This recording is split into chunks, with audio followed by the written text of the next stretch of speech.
And gentlemen, we're on to part 3 of daily number 471, where we learn to be a better shit. Where'd my glasses go?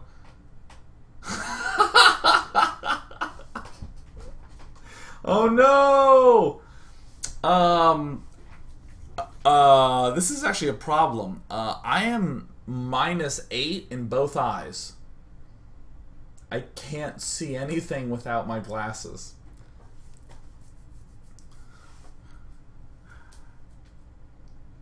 It's somewhere over here. This is Day 9 Daily number 471, where we learn to be a better gamer. In part 1, we talked a lot about how this was kind of a standard Terran versus Zerg game. And this gave us the chance to sort of see styles that I would say are fairly typical, especially from the Zerg player point of view, but from the Terran point of view, we got the chance to see this very upgrade-heavy style from Bomber. Right at the start, that very clearly was going to be kind of a passive way to play. In part 2, we got the chance to see this development into this Raven Marine style from Bomber, where it was generally a passive... Oh, excellent. Here they are. They're in my laundry basket. Cool. Where we got to see this play from Bomber. Cool. We got to see this play from Bomber that transitioned into Raven. And from Ostojiy, we got to see, I would call, the simplest way of playing Zerg, Zergling Infestor, into Zergling Infestor Ultra, leveled up thanks to this Nydus worm play. And literally most of part 2 was watching how Bomber was crippled by how many different places he was being hit at once. One thing I find quite interesting is that if you look at the units lost tab, Ostojiy has lost tons more. But he's also gotten the chance to gobble up more expos. I mean, Bomber has essentially mined himself out,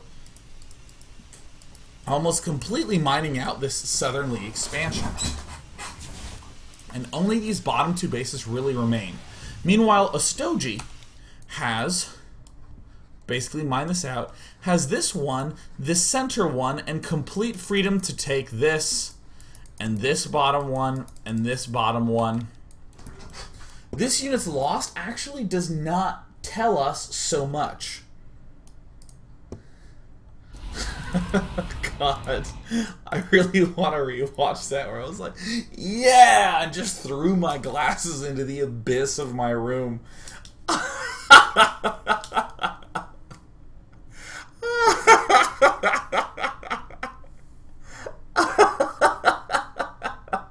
God, I gotta clean my room. I haven't, like, cleaned my room or even opened my mail in, like, a month. I've just had too much to do. I just collect my mail and go, oh, and, like, put it in a pile over here.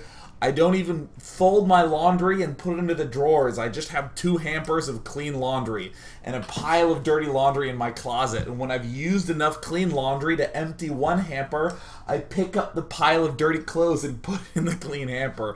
I can't wait to just clean my fucking room when I'm on vacation. It's gonna be so amazing.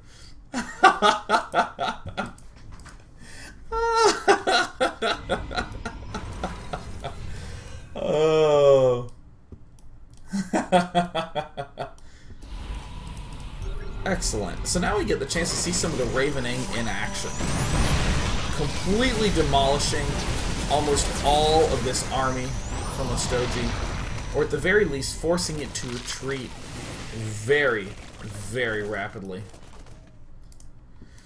And, as you might expect, the primary goal of us as Terran is to just clear out this expansion and this expansion to make sure that those expos never come up. Oh! Fusion core dancing! But seriously, this game's really long. We're gonna keep watching it. We see that Bomber has not gotten the durable material upgrades, which is a little bit sloppy. But thanks to the fact that he's been building more and more of these orbital commands, he's able to get... He literally needs fewer and fewer and fewer SCVs over time.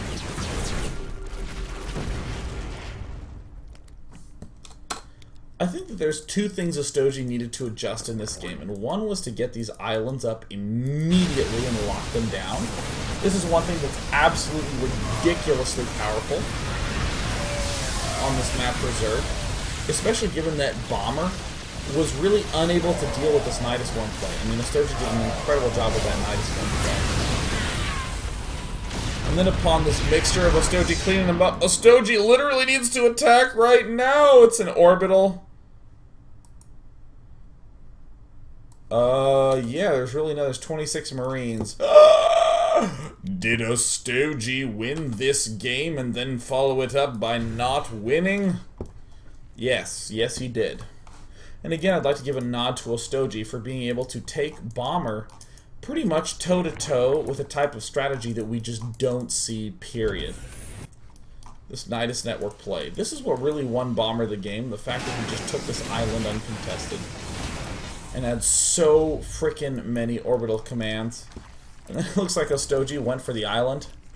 Oh, let me just say, I kid you not. Couple of drops going on in the main. I kid you not. I kid you not. I kid you not. Ladies and gentlemen, I present to you... I kid you not. Oh no! Oh no! Oh! Look, huge battling happening up here. Where literally Bomber's only goal is to prevent Ostojiy from taking this bottom right and this top left expansion. Just to keep him low on bases. Keeping him low, whoa, whoa. Want to see something sweet? Yeah. Yeah, is that not kick-ass? Here we go! Here we go! Mining from the islands! And Bomber taking out both the bottom right and the top left expansion. Sure, a little bit of fungal growth and going down, but no problem. It ain't no thing. I got a planetary fortress taking out your hatchery on your island. Here it comes. Yep. Yep. Fun Day Monday styling. Broodlord's taking it down. Oh, Broodlord's taking it down. Looks like Ostojiy trying to make some pokey dokey bokes. Yeah, when you have that many mules repairing, it's kind of hard. Kick ass! Kick it! This game, again, is an actual tournament game from Red Bull LAN Orlando, one of the harder series Bomber had to face. At this point, I think that my commentary generally is not as important as the fact that this game is amazing.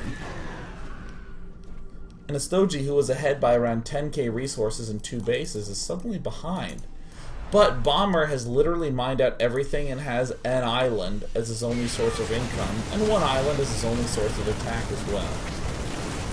So there's the Ultras coming, and they take it down.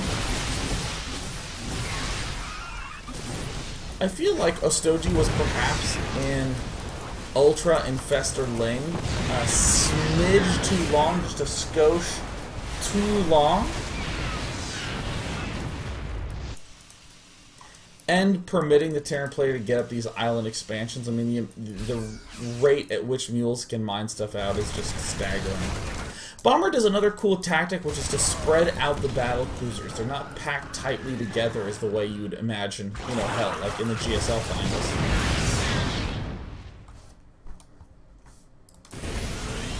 Uh-oh. Another command center trying to take an island expansion. Well, Bomber does nothing but control this top left and this bottom right expansion. I actually want to stop here at the 45-minute mark to note, if I come here to this vision tab, the only vision that we've gotten of this area is suiciding SCVs. This area in particular, I think, is one of the most revealing pieces of terrain in the entire game. This little bit, if you look, you see a little bit of gray rubble there. That's because Bomber has not scouted this part of the map. He did a scan up here and did a drop up here, and then he suicided some SCVs up here, but for the most part, the closest that Bomber has ever gotten is this line. I mean, he doesn't even see that this creep has receded. He just works along this line. He's just trying to deny this expansion and this expansion. That's particularly telling because very often in games of StarCraft 2 you don't know whether to attack or not, and Bomber is pretty, or I would say all good players know whether they need to prevent opponents from taking expansions, or take more expansions themselves, or take out expansions. Literally, those are the three fundamental plays to make at all points in time. Preventing him from taking expansions, taking more expansions yourself, or killing off his expansions. So very simply, we see Bomber just preventing this and preventing this all game long. All his plays are up along this island.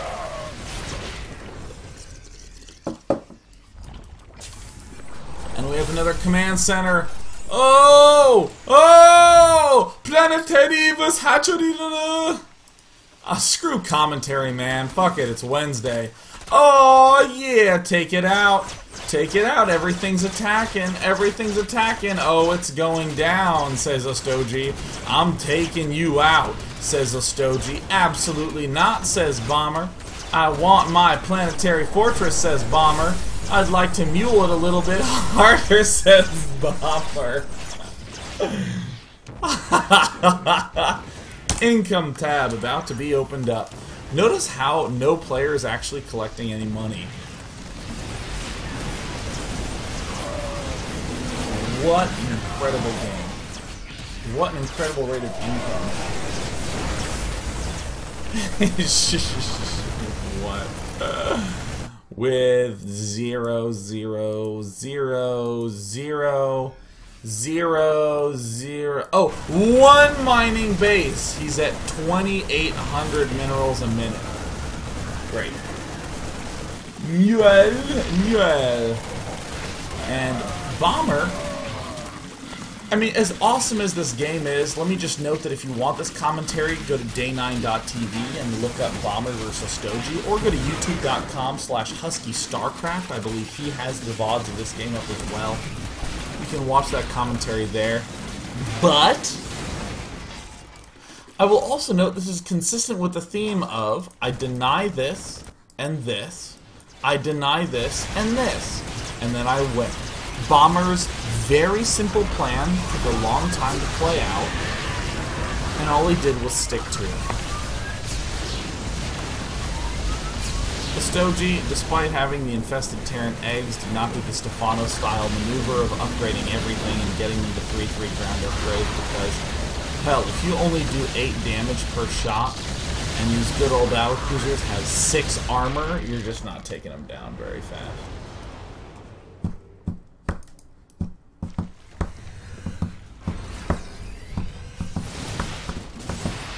One of the benefits of mules is that Bomber is at, I'm going to show you this, Bomber has 15 SCVs, and as a result, he can have 184 armor supply, or army supply. That's pretty sick. Pretty sick. Any of you Terrans, oh, the late game's so hard. Sack them SCVs. Get them GGGs. Oh, Ostojiy, I feel like he could have won. Ah! However, we got to see a whole lot of awesomeness. For one, I would say Part 2 and Part 3 really highlighted the awesomeness of the game. That Ostojiy was using this Nydus Network Ultra Ling play to put Bomber on death's edge all game long. Even when Ostojiy was 15,000 resources lost behind Bomber, he was still ahead in game state. You looked and Ostojiy had more bases, he was more comfortable, and it all came down to just making some better decisions regarding the islands and that sort of control setup. So it was just such a beautiful play, and I was like, just pretty close! So I would just like to give a special shout out to It's Gosu's Ostojiy for being a kick-ass player. He's going to be at this upcoming MLG Anaheim. Cheer him on. Ostojiy! He's really good. He's almost always a top 5 North American Grandmaster. And even though he has a job over the summer, he's going to be playing nonstop. And I hope to God he doesn't lose games like this in the future because he's so good. Just a brief set of questions as I'm hungry and I'm getting texted.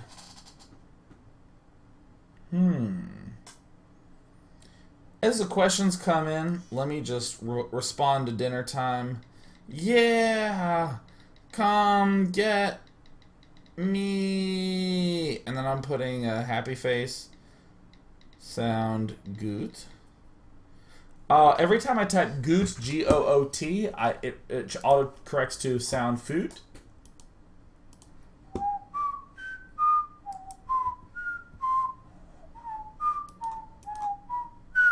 Disco Mancer says, Day 9, this game feels very specific to Metropolis. How can we implement Ostojiy style on smaller maps like Daybreak? Weirdly, even though Daybreak is a huge map, it truly is still smaller than Metropolis. And I would say, literally, you just do it. There's so many nice spots to exploit. Like, I want you to envision Metropolis. Envision the bottom right expansion. And Terran's taking the bottom right expansion. You can Nydus worm that link from bottom mid to bottom right where all the gas, like the fume vents are. You can Nydus worm that and just exploit that a ton. It's really great. Excellent. Yeah, so I actually think it's very possible and not a big issue in any regard.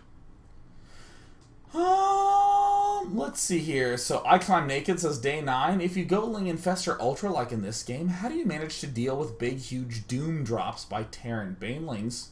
Maybe, but I lost a match in Playhem daily because of this. First of all, huge shout out to Playhem for running their daily tournaments. Woo! Playhem! But I'll also state that the big reason that, or the big counter to the Doom drops is literally vision. Doom drops are bad late game.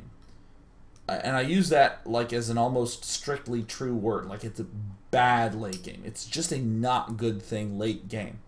Because if you're against a sufficiently good opponent, he will always spot it. With any number of corruptors, he's going to mess it up. But most importantly, you have the infestors and you just fungal growth. And then you just rally your ground army and continue to fungal until it's all dead. So if you're losing to that, Overlord speed earlier. Spread the Overlords out. Make sure your creep spread's good, and you're gonna F it up.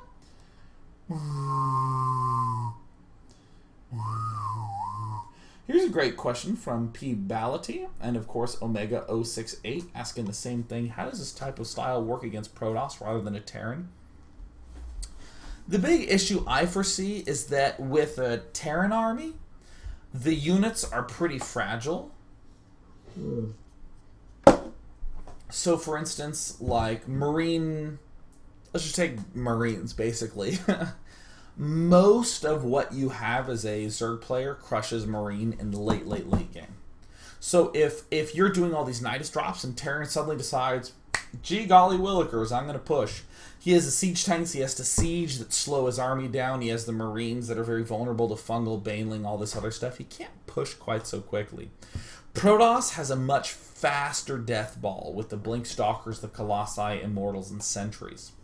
So this certainly works, but there has to be some follow-up to it that makes it amazing. Yeah, I mean, I guess you'd have to have a wicked good defense up for Zerg. I'm envisioning what would work as Zerg is... Well, let me tell you what I'm envisioning as a problem for Zerg. So you're at 16 minutes... Protoss has been defending, and then 17 minutes rolls along, and he's just like, and just shoves all his shit at you, and you die. Maybe you can Nydus worm at 16 minutes, and start rallying units into his third base, or fourth, or whatever, and into his main, and he might just look at that and go, I'm still all in, and just shove you with his 3-base army and you die. I do think it could be quite cool, especially given that Protoss is generally kind of like scoop the Zerg in as they push across map and then finally kill them off. But this would be really, really cool. I'm interested in Zerg styles that especially go for the Hive a little bit earlier.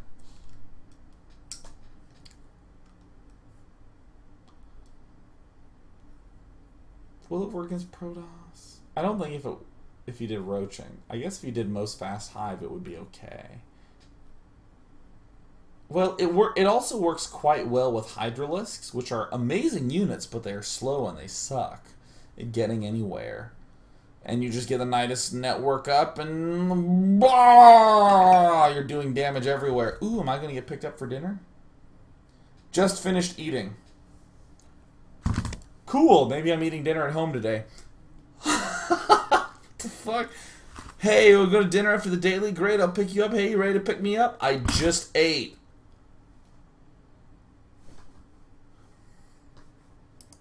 Whatever. I'm just going to take another question.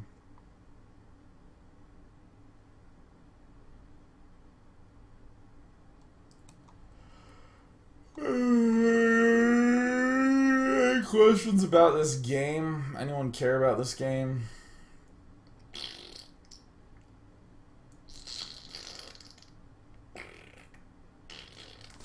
Screw it, we're done with the daily. Oh! The Fun Day Monday for whenever I return back to the daily is the following. Play a Zerg, mind control a drone, or excuse me, an SCV or a probe, and use your opponent's race to kill him. Submit those to Monday at day9.tv. This is one of the hardest Day 9 daily challenges yet, so I give you 1 month to do it with. For now, I'm just going to leave and figure out a way to eat on my own. Thank you very much for being so wonderful and nice and supportive.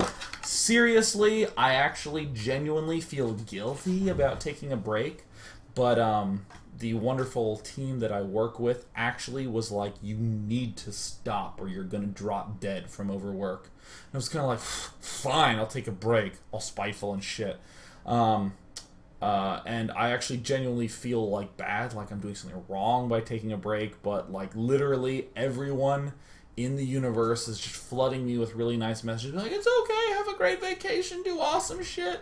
And I cannot tell you how nice that is to just feel all that guilt slowly evaporating. And that's you. Thank you. You're so nice to me. And thank you for watching. That was also really nice of you, too. Have a great everything, guys. Daily tomorrow. I'll be down doing all that good stuff the weekend at Anaheim, and then I'm going to be off. See ya!